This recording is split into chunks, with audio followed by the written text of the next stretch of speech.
So let us discuss the main elements of the life insurance. So first is the life insurance contract must have all the essentials of a valid contract. So क्या होते हैं valid contract के लिए basic essentials? So first is offer and acceptance. आप एक offer provide करोगे. Insurance company means आपको एक जो इंश्योरेंस कंपनी का एजेंट है आपको एक ऑफर देगा और आपको उसे एक्सेप्ट करना है. मीन्स आपका एक एक्सेप्टेंस होना चाहिए इंश्योरेंस पॉलिसी बाय करने से पहले. बिना एक्सेप्टेंस के मीन्स आपको एक फोर्स नहीं होना चाहिए, एक फ्री कंसेंट होनी चाहिए. फ्री कंसेंट मीन्स आपकी खुद की सहमति होनी चाहिए पॉलिसी को बाय करने के लिए. आप किसी फोर्स में ये काम नहीं करोगे. Capacity to enter into a contract, आपकी कैपेसिटी होनी चाहिए. मीन्स कितने का इंश्योरेंस है, कितने अमाउंट का आप प्रीमियम पे कर सकते हो, तो आपकी एक कैपेसिटी होनी चाहिए.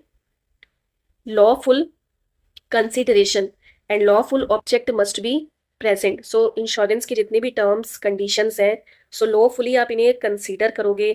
एक ऑब्जेक्ट होना चाहिए जिस पे आप जिस पे और जिसके लिए आप इंश्योरेंस ले रहे हो, so must be present for the contract to be valid. So these are the essentials of a contract. There should be a offer, then in return there should be a acceptance.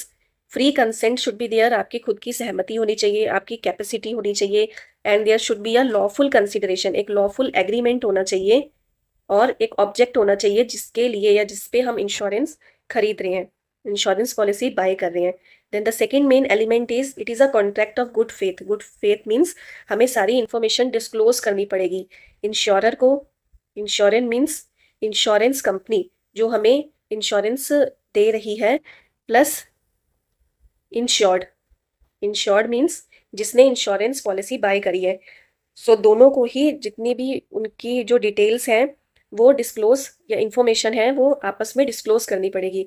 The insured should disclose all the facts about his health. Suppose अगर ये life insurance है, सो जो insured person है, suppose यहाँ पे ये ए है and this is B. अगर ए ने इंश्योरेंस बाय किया है तो जो ए है वो अपने हेल्थ के बारे में सारी डिटेल्स बी को बताएगा. Even if the insurer doesn't ask him as his duty, ये इसकी ड्यूटी है कि ये सारे फैक्ट्स जो है इसे रिवील करे, इसे बताए.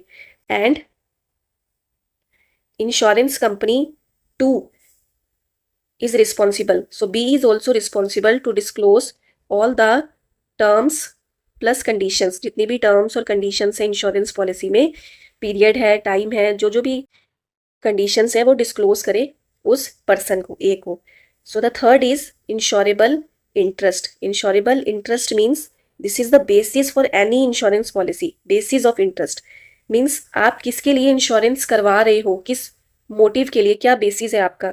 सो insurable interest must be present at the time when insurance policy is taken out, but not necessary at the time of maturity. So life insurance policy में जब आप पॉलिसी परचेज कर रहे हो तब आप इंश्योरेबल इंटरेस्ट आपका होना जरूरी है. Insurable interest means monetary interest.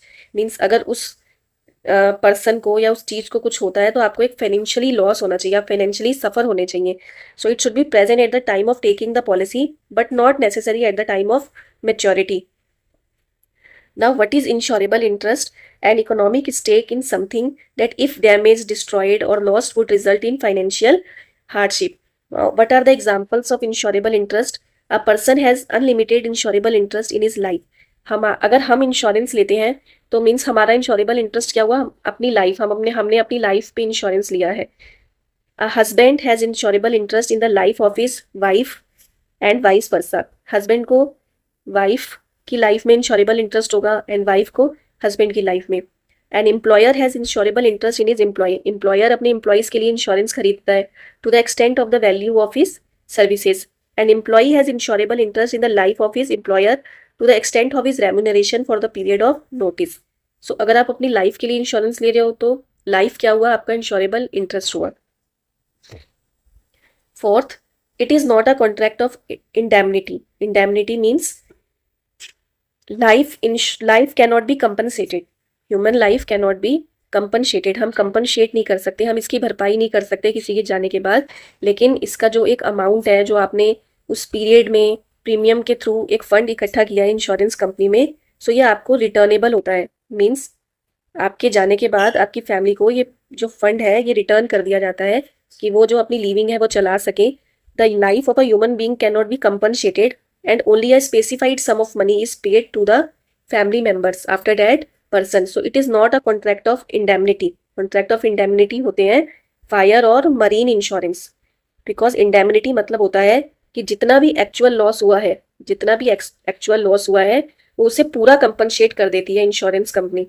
सो ये फायर, आग लगने के या मरीन इंश्योरेंस में ये चीज़ पॉसिबल है, लेकिन लाइफ में हम कभी भी काउंट नहीं कर सकते कि किसी को किसी के जाने से कितना इफेक्ट पड़ा है, कितना लॉस हुआ है. Life can not be compensated, life is precious.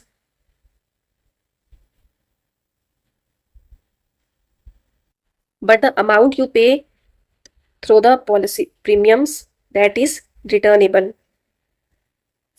Fifth is the amount payable in life insurance on the happening of an event is fixed in advance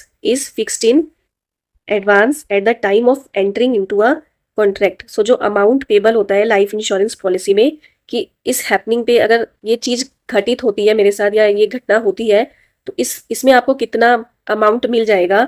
सो ये पहले से ही फिक्स्ड कर लिया जाता है पॉलिसी के टर्म्स और कंडीशंस में. एक रिटर्न एग्रीमेंट और पॉलिसी बना दी जाती है इसके लिए. So this was all about the elements of the life insurance.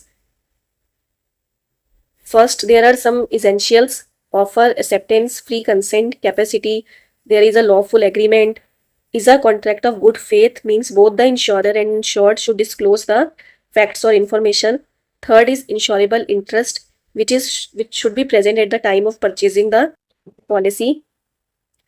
Fourth is life insurance is not a contract of indemnity because human life is precious, cannot be compensated, but a specified sum is returnable, is paid back to their family members or dependents. Then fifth is the amount to be paid to the family member is fixed in advance in the policy agreement.